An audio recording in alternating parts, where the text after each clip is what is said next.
In the Stephen Sondheim region, we have, I think, one of the most difficult matchups of this first round overall. We have our 15th matchup, South Pacific taking on the King and I. Personally, I grew up with the record of South Pacific and grew up around the King and I as well. My parents had the record of the South Pacific soundtrack, and so I listened to that over and over again. My younger sister was in South Pacific in high school. I've seen it performed a couple different times. So, on to the matchup. South Pacific is a musical composed by Richard Rodgers with lyrics by Oscar Hammerstein and book by Hammerstein and Joshua Logan. The work premiered in 1949 on Broadway and was an immediate hit, running for 1,925 performances. The plot is based on James Michener's Pulitzer Prize-winning 1947 book, Tales of the South Pacific, and combines elements of several of those stories.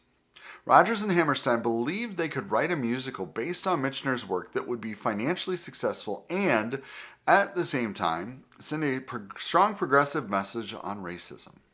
The plot centers on an American nurse stationed on a South Pacific island during World War II, who falls in love with a middle-aged expatriate French plantation owner, but struggles to accept his mixed-race children.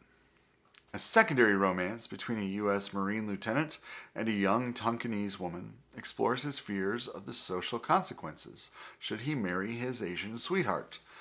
The issue of racial prejudice is candidly explored throughout the musical, most controversially in the lieutenant's song, You've Got to Be Carefully Taught.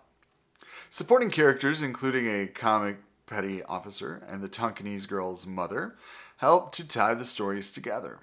Because he lacked military knowledge, Hammerstein had difficulty writing that part of the script. The director of the original production assisted him and received credit as co-writer of the book.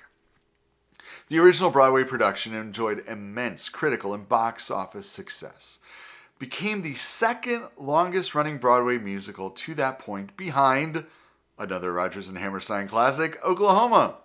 It has remained popular ever since. The production won 10 Tony Awards, including Best Musical, Best Score, and Best Libretto, and it is the only musical production to win Tony Awards in all 4 acting categories.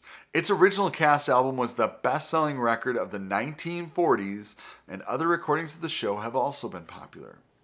The 2008 Broadway revival, a critical success, ran for 996 performances and won 7 Tonys, including Best Musical Revival. Whew, that's a mouthful. But it's also taking on another Rodgers and Hammerstein classic. It's taking on The King and I. This is the 5th musical by Rodgers and Hammerstein. It is based on Margaret Landon's novel Anna and the King of Siam, which is in turn derived from the memoirs of Anna Leon Owens, governess to the children of King Mongkut of Siam in the late 1860s. The musical plot relates to the experiences of Anna, a British schoolteacher who is hired as part of the king's drive to modernize his country. The relationship between the king and Anna is marked by conflict through much of the piece, as well as by a love to which neither can admit. The musical premiered on March 29, 1951, at Broadway's St. James Theatre. It ran for nearly 3 years, making it the 4th longest Broadway musical in history at that time, and has had many tours and revivals. The musical was an immediate hit, winning Tony Awards for Best Musical, Best Actress, and Best Featured Actor. It ran on Broadway for 1,246 performances. It had a revival on Broadway in 1996 and won the Tony Award for Best Revival, and had another revival in 2015, which also won the Tony Award for Best Revival there as well. All right, I have a feeling this one's probably going to be pretty close. So, if you want to vote for South Pacific, comment with South Pacific. If you want to vote for The King and I, comment with The King and I.